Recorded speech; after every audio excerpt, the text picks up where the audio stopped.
We recently had the opportunity to sit down with most all members of our congressional delegation from Oklahoma to talk about issues that are important to realtors.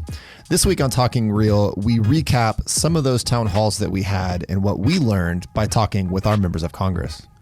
What were those issues and how did those meetings go? We've brought in Josh to tell us all about them.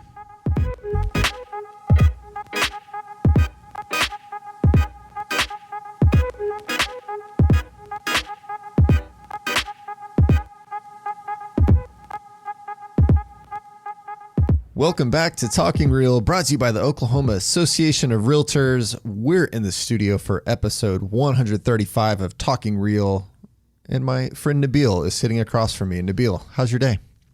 Day's going well. We had a very exciting conversation right before this. Yes, we did. We are figuring out how we can retire as soon as possible.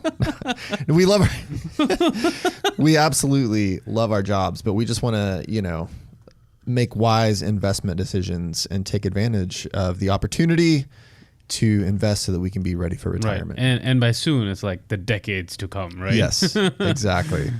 We're also joined in the studio by everybody's good friend and the Senior Director of Government Affairs, Josh Cockroft. Josh, how are you today? I'm good. How are you guys? Doing well. I couldn't be any better. Oh, that's good. I'm fantastic. Wow. Yeah. Hey. Life is good. I didn't sleep real well last night, but I'm feeling great, and I got my second cup of coffee to enjoy here on the podcast. Nice. It's a coffee drinking kind of morning. It is indeed. It really is. Raining outside, big storms last night. Yeah. It's nice. Yeah. It's all beautiful. Today, we're going to be talking about the congressional town halls that we had. So we were able to sit down virtually with all of our congressional delegation. I think did we get everybody? Almost everybody. Almost everybody. I was like, I think we may have missed one or two there. Yeah. Just one. And wanted to give a recap for those that couldn't make it. So again, we had to sit down through Zoom with all of our congressional delegation and really had some interesting, frank conversations with them, really get a very relaxed discussion with them in a lot of ways. And I think I have some good information. So wanted to bring Josh in to talk to us, give us a little recap about what we learned and what was going on there.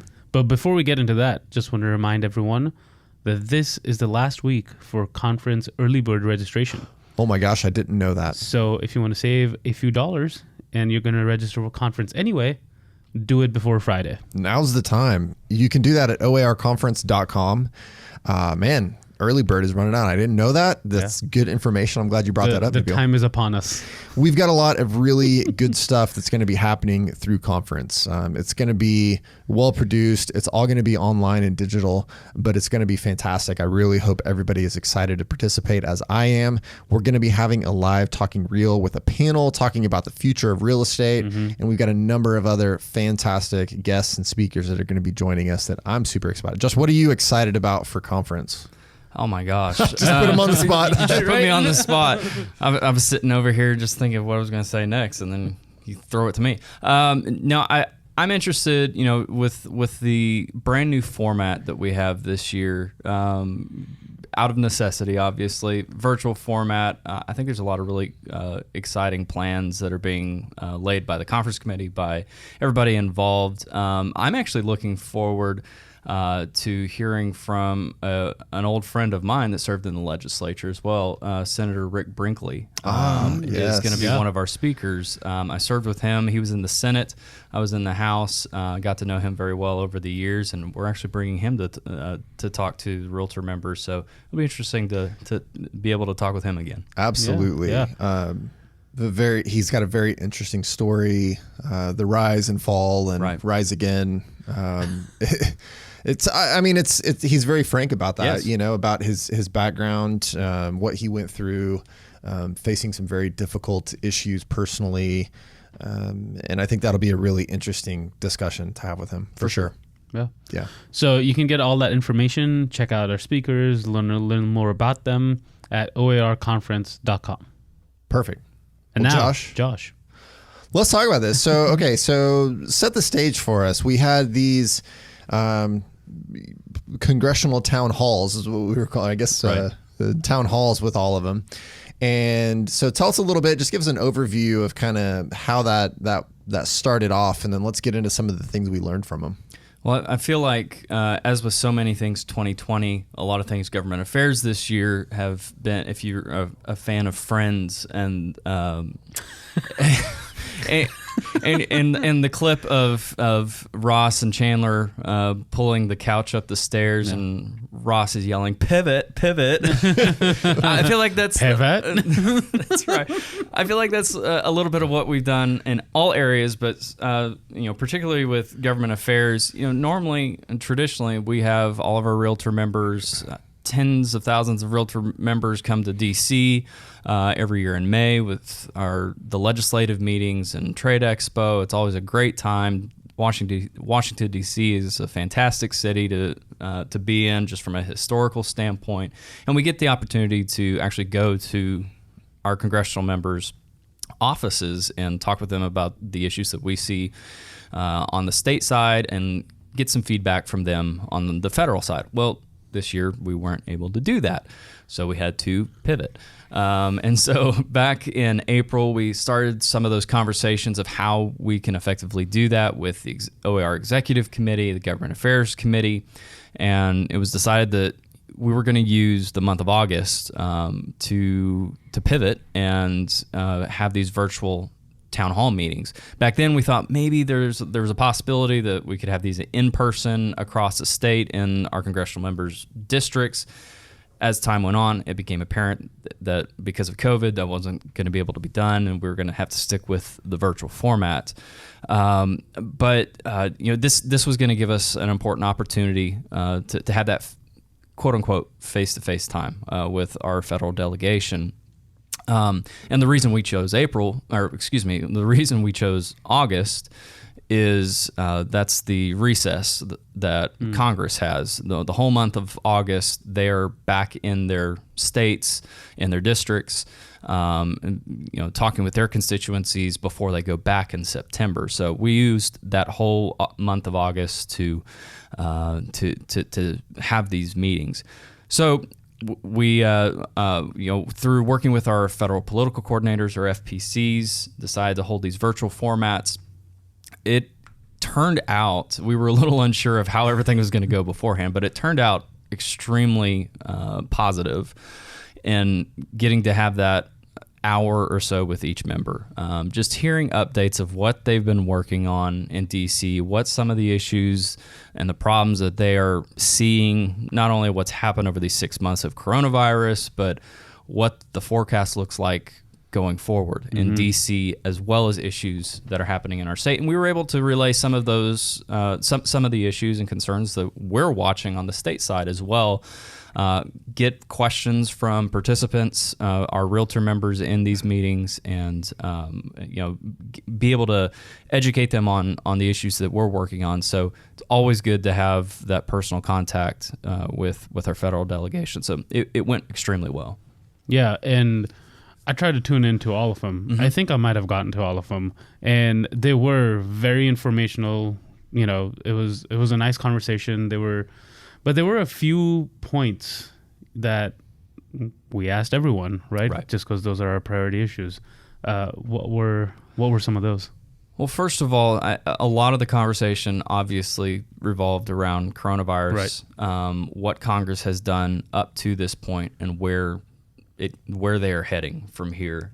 So a significant portion of the time was really talking about some of those stimulus packages that were passed through the CARES Act, some of the unemployment benefits through Paycheck Protection Program, the pandemic unemployment assistance that's run by the states. We here at the State Association hear from realtors all the time that are using those tools that were passed by Congress and are being effective. But those programs are also funded at the federal level, and there's only a certain pot of money for each of those programs. And what Congress has been dealing with over the last several months is how do they continue to provide that assistance as our economy is chugging along perhaps sputtering along, but along. but along, but along. And so the questions that we were able to ask them is, where do we head from here? And unfortunately, the good thing about our federal delegation is that they work very well together. You've got a bipartisan delegation. Of the 6 federal delegation members that we talked to, 5 of them are Republicans, 1 Democrat with Congresswoman Kendra Horn, but they all work well together and are in constant communications with each other's offices. And the message was fairly unified in saying that something else has to be done, that there has to be some more assistance provided, but that they weren't sure it was going to get done. The reality is that Washington, D.C. is full of politics, but it's full of politics, and when politics are involved, you're looking at a quickly upcoming November election where big things normally aren't done before an election. There's people are trying to get back into their districts and campaign for re-election, and so further assistance that's going to be provided. NAR has done a great job of communicating with their offices, and they were already very well knowledgeable of a lot of those things, like emergency rental assistance, how to work on mortgage and eviction moratoriums, expanding Main Street lending programs. Those are all issues that NAR has been talking with them. And everybody was agreed, we've got to do something. We've got to move the ball forward. It's just the simple fact of we're not sure anything can get done because politics is involved. All of our delegation was like, get politics out of the way. Let's do what's right for the people. So that was encouraging to hear. Mm-hmm. Yeah, you mentioned one of the things I think that has been on my mind lately is that the rental evictions, there's a huge concern going on nationally that we're going to really start seeing a huge uptick in evictions from people who, we still have this unemployment rate that's been shockingly high. The extra unemployment that was out there for a while has run out. So that's going away, that extra $600 a month, things like that were out there. And to hear that the likely outcome is that nothing is going to happen at least through November, probably through the end of the year in that respect. It just is a little disheartening to hear that, I think, but it is, but I think everybody was agreed that, and I think it was Congressman Markwayne Mullin kind of laid out what exactly this next month would look like for them, because the House in particular has already outlined that there's only going to be about 2 weeks worth of work that's going to happen between now and the November elections. Boy, that's kind of some people fuming. Yes, exactly. Me too. I mean, I'm like, oh, come on. Get the work done, basic. That's what we're all feeling. But, there's basically about 2 weeks worth of work in that period of time. And all of them are agreed that, the president has done some executive orders to help things move along a little bit. All of them were in agreement that that's not the most effective way to do that. Everybody wanted to make sure that they were working to sit down with leadership, sit down with both sides of the aisles, because that's what it's going to take. It's going to take bipartisan working, particularly in the House, because there is a Democrat majority in the House. If something comes out of the House that is not a bipartisan agreement, 99% sure that that's probably not going to get heard in the Senate because it's Republican controlled Senate. So there has to be an agreement. Everybody has to sit down at the table and work out those differences. And instead of having to go through executive orders or just kicking the can down the road, what we're headed towards, that we heard from them is probably a continuing resolution at the end of the year to fund the government for another period of time to keep government from shutting down. There will probably at the end of the year, as we've seen for the last however many years, be a threat of a government shutdown. But all of them were fairly positive that there would probably be a continuing resolution to keep things running, keep things rolling as we go forward into 2021. Yeah. It'll be interesting to see how all that develops. Of course, there's so many scenarios. Being an election year, it seems to me that it feels like a very uncertain election year, where we've got, a president serve his first term, but we're in this, could go either way. Right. And the House looks like it'll be pretty well locked in Democrat. Doesn't seem like there's any chance of that changing, but the Senate, there's some talk that you could flip the Senate from Republican to Democrat. And so all that to say, obviously we'll know in November, but man, there's a whole lot of uncertainty. You could wind up with a Democrat president and House and a Republican Senate. You could wind up with Democrats across the board. You could wind up status quo, Republican Senate and president and Democrat House. We don't know. So it's going to be interesting to see. And of course that changes the timeline, right? Because if you have, the Senate flipping or not, and the president flipping or not, that changes what could happen in December versus January. All that is just nobody can predict. There's a tremendous amount of uncertainty, but they were also able to point to several issues that we're involved with that there is general consensus on, and that things are being moved down the road, as it were, particularly on the infrastructure side. When we talk, we've dealt with NFIP for years. Mm-hmm.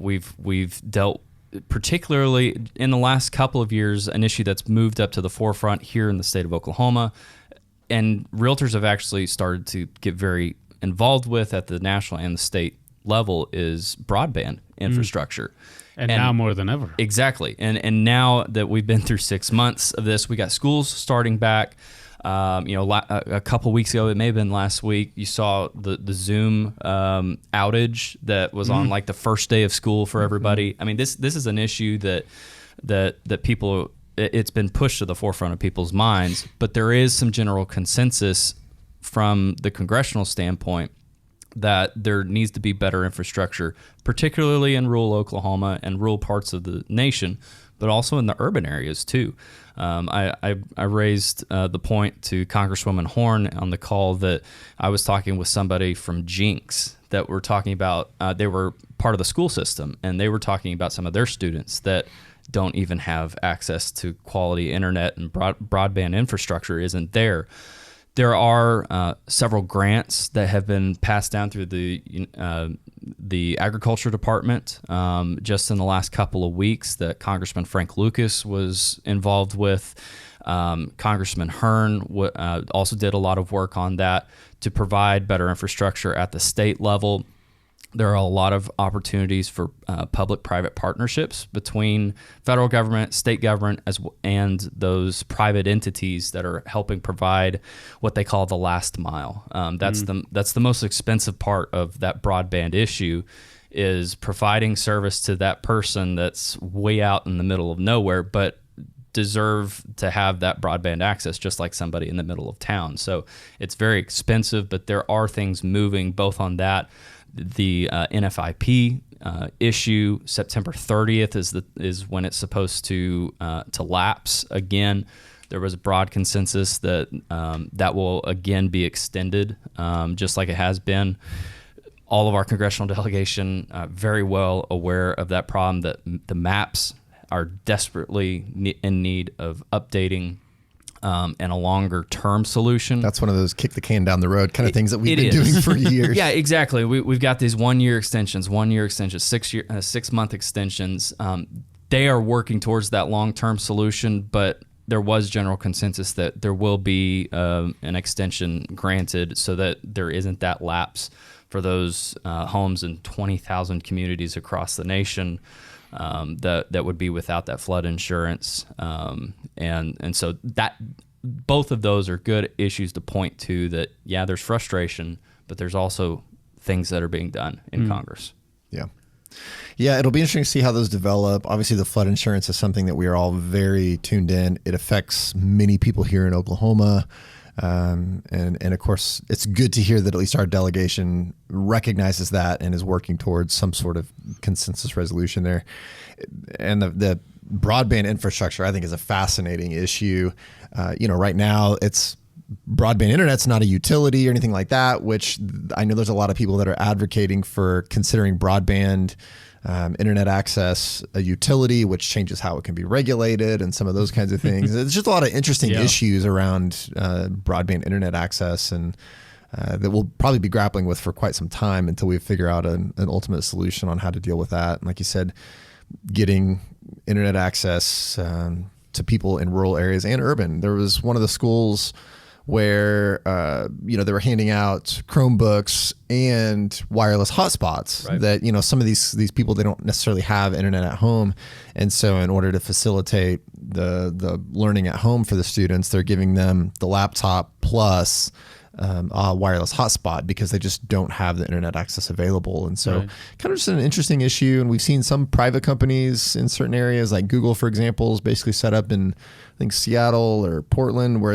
you've basically got Google Wi-Fi anywhere in the city, and they've put up hotspots all over. And I think we'll maybe start to see some things like that. I think a couple of weeks ago, Verizon was one of the companies that had announced that they were providing this mobile hotspots they had a contract or something with Oklahoma City Public Schools. So that's just to go along with what you were saying. Verizon stepped in. That's that public-private partnership to make sure that services are being provided. But there's a lot of work that needs to be done on that issue still to come in the future, but it's good that things are at least moving in the right direction, especially now. Yeah. This is one of those things where the COVID-19 has caused a decade of advancement in certain areas. It's just like forced a rapid change in how we do so many things. And certainly education is one of those things, but it also causing us to look at some of these infrastructure issues in a new way that we never envisioned would be required. I think somebody told me the other day that Epic Charter Schools has seen their, which is the large online provider of education in Oklahoma, has seen something like 77,000 new students enrolled, which is huge. I mean, that's significant on top of already other schools that are providing online education. Right. My niece and nephew going to Edmond schools, they're on a A/B kind of deal where they're in school 2 days and at home 3 days. But to see that huge expansion in online education that'll continue, again, it's one of those, we've seen years of change in months. Yeah.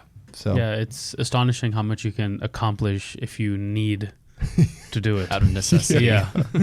Absolutely. So these congressional town halls, there was so much information to be gained. They were each under an hour. So these weren't like huge long deals. So you could go back and watch them over time, because we are going to be having these videos available. They're not available yet, but we're working on, we got to get them edited and prepared and all that kind of thing. So be looking out, because I think we're going to be trying to make these available for people who couldn't attend. So be on the lookout for those. Stay tuned. So if you want to get some of this information, again, it was fascinating to hear some of the discussions that were had, and was very informative.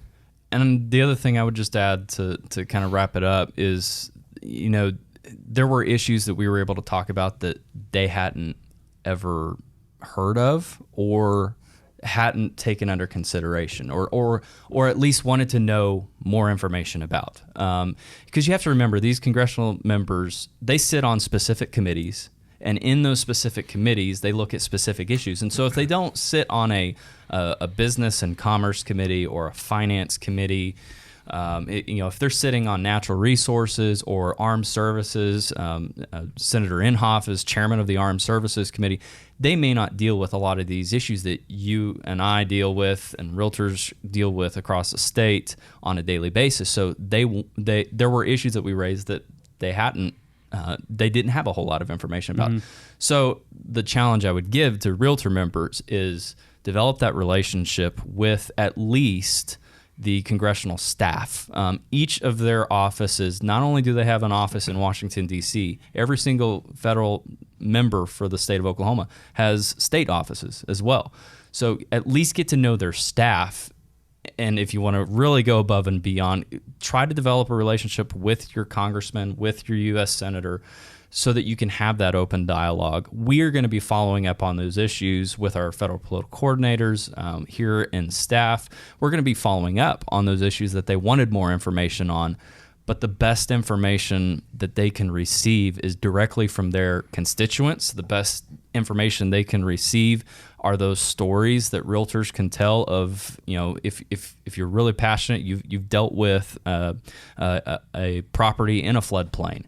Tell the congressman your story and give them your feedback, because that's where true change is going to happen. So when we do post those, stay tuned. When we do post those, make sure that you go back and you watch those, gain some insight on issues that they're working on, some of the things that we all are working on, and then develop that relationship, get that feedback from them, because they want to hear from their constituents, and that's the best way that you're going to be able to make a change, and they're going to be able to educate themselves on those issues that they don't do a whole lot of work on. Mm-hmm. Yeah, well said. Excellent advice.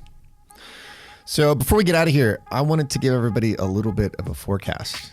We told you a few weeks ago that we were going to be bringing you a lot of guests, and here we are. This is now our third week in a row where we've had somebody on the podcast to talk to you about various issues. So make sure you've gone back and listened to some of those. But we also have, 4, 5 more over the coming month or so, guests that we're bringing in to talk about a variety of interesting issues. So stay tuned and start spreading the word to people that you think may be interested to hear some of these various people that are going to be coming in and talking to us. So we're actually going to have Gary Griffith is one of our members. He's going to be coming in to talk about professional standards, and maybe give you some tips on how to handle professional standards and how to make that experience as painless as possible. So I'm excited about that. His tip's going to be don't get in trouble. Don't get in trouble, right? But if you find yourself there, then what are you going to do? We've also got Fred Underwood, who's with the National Association of Realtors, who deals with diversity and inclusion on the national level, is going to be talking to us about why diversity. Why are we talking about diversity? Right. And we're going to follow that up with a discussion with Kathy Perez Whiteside, one of our members, about dealing with multilingual transactions and what that experience is like. So there's a little bit of a forecast of a few things we have coming that we wanted to share with you guys. So get excited to stay tuned, coming back week after week, every Tuesday, so you can catch all of this fascinating information that we're trying to bring you here on Talking Real. That's right. And as Jeff just said, share this podcast and help other people listen and recap things like the town hall meeting, or how to make professional standards as painless as possible, or even going back and being like how you can utilize remote online notarization for your business. So yeah, share the podcast. Absolutely. We appreciate it every time you share the podcast with a friend. Give the gift of Talking Real every Tuesday. And until next time, we'll see you next Tuesday on Talking Real.